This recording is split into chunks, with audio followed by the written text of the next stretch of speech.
parce que y a des choses qui sont en train de en tout cas yu ñuy def yoo xam ne qui ne sont pas du tout orthodoxes et qui ne s'alignent pas sur la vision de Sénégal 2050. Inch'Allah, à ce rythme ça devient grave, hein? Ah oui, Extrêmement grave. non parce que y en a des démarches qui oui. ne s'inscrivent pas. Non, du tout, qui ne s'inscrivent pas dans la ligne bi nga xam ne moom lañ tracé pour le référentiel Sénégal vision 2050. boobaa na rupture. waaw moom laa la wax c'est-à-dire que am na ñoo xam ne ni ci pratique yi ñu nekk. waaw parce que quand je vois des gens boo ñëwee.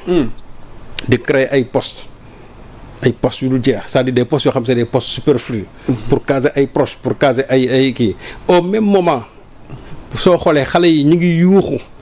parce que simplement gisaguñu peut-être yenn emploi yi nga xamante ne moom la ñuy xaar ci yenn structure wala yenn financement yi. au même moment peut-être que ñenn ñi ñu ngi financé mais ñi ñuy financé peut-être ñu leen jigale ñuy financé. mais je crois que loolu c'est un problème. te yooyu ci manquement yi nga xamante ne premier ministre bi moom la doon wax ci la bokk. man li ma jàpp mooy suñu waxee ne dañuy def rupture. c'est pas tout le monde mais dafa am ñoo xam ba léegi ils sont dans la continuité c'est-à-dire que pratique yi fi Macky Sall bàyyoon ba léegi yooyu la ñuy continuer. dotation carburant bu dul jeex ay oto yu dul jeex créer ay postes yoo xamante ni salaire yi bu ci gën a tuuti presque ay 1 million la mais loolu am na fi et ça continue de plus belle am ñoo xam ne ni seen i militants la ñuy caser am ñoo xam ne ni seen i proches la ñuy caser ça c'est des choses yoo xam ne qui existent présentement nii dans le gouvernement actuel dirigé par le premier Ousmane Sonko léegi suñu demee ba premier ministre évoqué loolu c'est parce que réellement dafa am te ñun lii loolu muy wax dañ ci xam lu bare moo tax ma ne il est temps que ñenn ñi qu'il rectifie le tir et que aussi le premier ministre et le président il faut aussi qu'il procède à des non seulement à des réformes mais aussi à changer yenn nit ñi man jàpp naa ne am na yenn nit ñoo xam tey poste yi ñu nekk bu leen fa jëlewul danañ fa indi musiba. sëñ Sall da nga jàpp ne kon bu ñibbisee Davos nii ñibbisi Chine mais des têtes doivent tomber. man wax ma non seulement des têtes doivent mais un remaniement aujourd'hui est devenu une nécessité ministérielle. Ah oui. C'est ça. Mais li ñuy wax ni aujourd'hui mais bien sûr parce que y a des ministres qui sont inexistants. Il y a des ministres qui n'existent que sur les pages Facebook.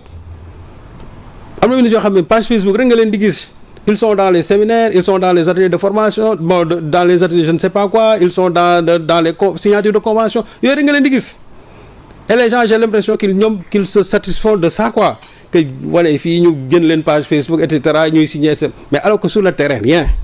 Les problèmes sont là, les problèmes subsistent, les problèmes demeurent. Donc je crois que ñooñu noonu je crois que ils doivent faire beaucoup attention ñu jéem a xool li ñu leen dénk lan la. Mais li may wax ni mooy mën na la remaniement ministériel dafa war a am parce que ça coince dans beaucoup de ministères. Et je crois que même le processus de digitalisation ba mu ñuy wax. war nañ ci gaaw parce que gis naa ne da ngay introduire yenn affaires yi ci yenn ministères yi tu peux rester 4 à 5 mois doo ci am benn retour man j'en suis victime keneen ak keneen aussi ils en sont victimes donc su fekkente ne lu mel noonu dafa am il faut procéder à des changements mettre les profils qu'il faut c'est-à-dire que am na ñoo yenn profils yoo xam ni c'est pas un problème de parti politique mais c'est un problème d'abord de compétence c'est un problème aussi de confiance nit ki da ngay am confiance ba pare mais aussi il faut la compétence mais c'est pas un problème de parti politique moi il faut aller vraiment au-delà des partis politiques su fekkee ne ton parti peut régler li nga xam ne yëpp soxla nga ko en matière de ressources humaines xayrun su fekkee ne mënuñu ko régler il faut aller ailleurs parce que sénégalais yi fi nekk te nekku ci ay partis compétents war a liggéey réew mi bari nañ fi moi je crois que discours premier ministre bi il faut que ñoom mën ko décrypter bu baax mais li may wax rek mooy aujourd'hui un remaniement s'impose un remaniement ministériel s'impose et je crois que aussi la refonte de certaines directions aussi s'impose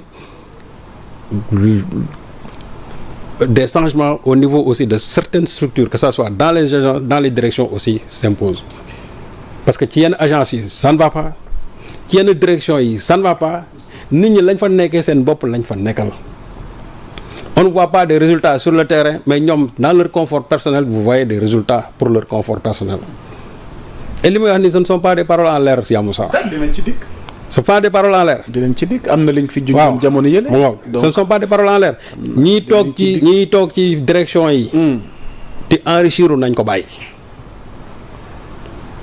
te je crois que corps de contrôle yi bu ñu leen yóbboo ci yenn direction yi dinañ gis lu garaaw a garaaw. Ces gens-là qui songent à vouloir acheter vaille que vaille des maisons à plusieurs coûts de centaines de millions dañu arrêté. non sëñ Sall maanaam ci régime gu bees. dama ne régime bu bees bii laa wax. ci directeur généraux yi nga xam ne ñoom lañ tabb. loolu kay dama ne na corps de contrôle am na dossier yu ñu fi waxoon mais dafa mel ni am na yeneen yi nar a ñëw yoo xamante ni. bu corps de contrôle yi tàmbale seen liggéey nar nañu jàpp ay DG yoo xam ne tàmbale nañ. DG yi tabax seen i kër. à coût de centaines de millions nañu arrêté en un an mënuñu fi liggéey ay plus de 100 millions et quelques di ci jënd ay kër nañu arrêté. alors c'est ça aussi Sénégal moo tuuti boo xamee ni mënoo fay def lu nit dul xam. Sénégal tuuti koo xam ne mënoo fay def lu nit dul xam boo tëloon sa biir nekk xëy jënd fi benn kër 200 millions boo xëyee nit ñi dinañ ko xam c'est ça aussi la réalité. mais mënuñu fi dàq benn affaire boo xamante ni yàggul dara bëgg a xëy gis encore les mêmes pratiques ñenn ñi di ko continuer te loolu moom quand je parle de directeurs généraux yoo xam ne nii qui sont en train de construire des maisons à des centaines de millions mais loolu am na ci sur le terrain. waaw parce que kii may laaj ay tur waaye dinañ ci dikk. loolu dossier la yoo xamante ni DG xam nañ seen bopp sëñ Sall mu bàyyi la nga yëgale. premier ministre keroog bi muy wax. waaw xam nga des fois dañu naan wax ju egg dafa ko moom. premier ministre bi muy wax. xam na bu baax li muy wax man. damay gën a xóotal ay waxam rek. li muy wax nii. damay gën a xóotal ay waxam. am na ci ñoo xam ne tey dañu nekk ci yenn direction yi amuñu compétence yi il faut les enlever. am na yenn ministres yoo xam ne aujourd'hui li ñu doon xaar ñoom gisuñu ko parce que ñoom jàpp nañ ne daal a dem ci Facebook yi photo et cetera loolu mooy liggéey xaaruñu leen ci loolu. il faut les enlever. yóbbu fa ay nit ñu compétent ñu liggéey réew mi. si on a élu. le président Bassirou Diomaye Faye mu jël Ousmane Sonko jox gouvernement bi c'est parce que dafa am lu ñuy xaar ci ñoom tey ku gis Ousmane Sonko li muy rayante yëpp la muy def Chine tournée bi doon def président Bassirou Diomaye Faye chaque jour gis ngeen ni muy liggéeyee. bu ñu leen toppee ñooñu. réew mi na liggéey. mais nag réew ñaari nit mënuñu ko yore ñetti nit mënuñu ko yore. c'est tout un ensemble c'est-à-dire il faut que le reste aussi suive mais si la tête quand même ñoom bu ñu imprimer une direction et que le reste ne suit pas. aussi ça pose problème je ne mets pas tout le monde dans le même sac mais daf ci am gis nga dans la chaîne bu amee benn maillon boo xam ne day yëngatu rek chaîne bi ci boppam dootul dem te loolu actuellement nii moom lañ fi commencé di gis moom lañ fi commencé di gis te gis nga sénégalais yi kenn moom leen lu ñu gis danañ ko déplorer boo demee dans les réseaux sociaux da ngay gis yenn xale yi ni ñuy ñaxtoo sur le comportement de certains directeurs généraux. Il faut que les gens fassent attention, il faut que les gens reviennent à la raison, il faut qu'on revienne à l'orthodoxie de la bonne gouvernance parce que loolu moo tax ñu teg leen fi mais mënuñu la fi teg barki dem rek nga ñëw li nga xamante ne moom nga fi fekkoon nga bëgg ko di ko continuer mënul nekk c'est pas possible il faut rompre avec les pratiques de l'administration de Macky Sall. kon kay jot na PM kay jël ay matuwaayam. non loolu moom xam nga PM moom boo déggee moom ba mu waxee. bu mu waxee boo yenn profil yi au niveau de certains postes. kon xam na ne ñooñu fañ leen teg du seen place. ça veut dire que on va les changer. mais man jàpp naa ne ñooñu ba la ñu leen changer. il faut d'abord changer la tête. mooy les ministères là il faut qu'il y ait vraiment un remaniement. c'est devenu aujourd'hui vraiment un impératif.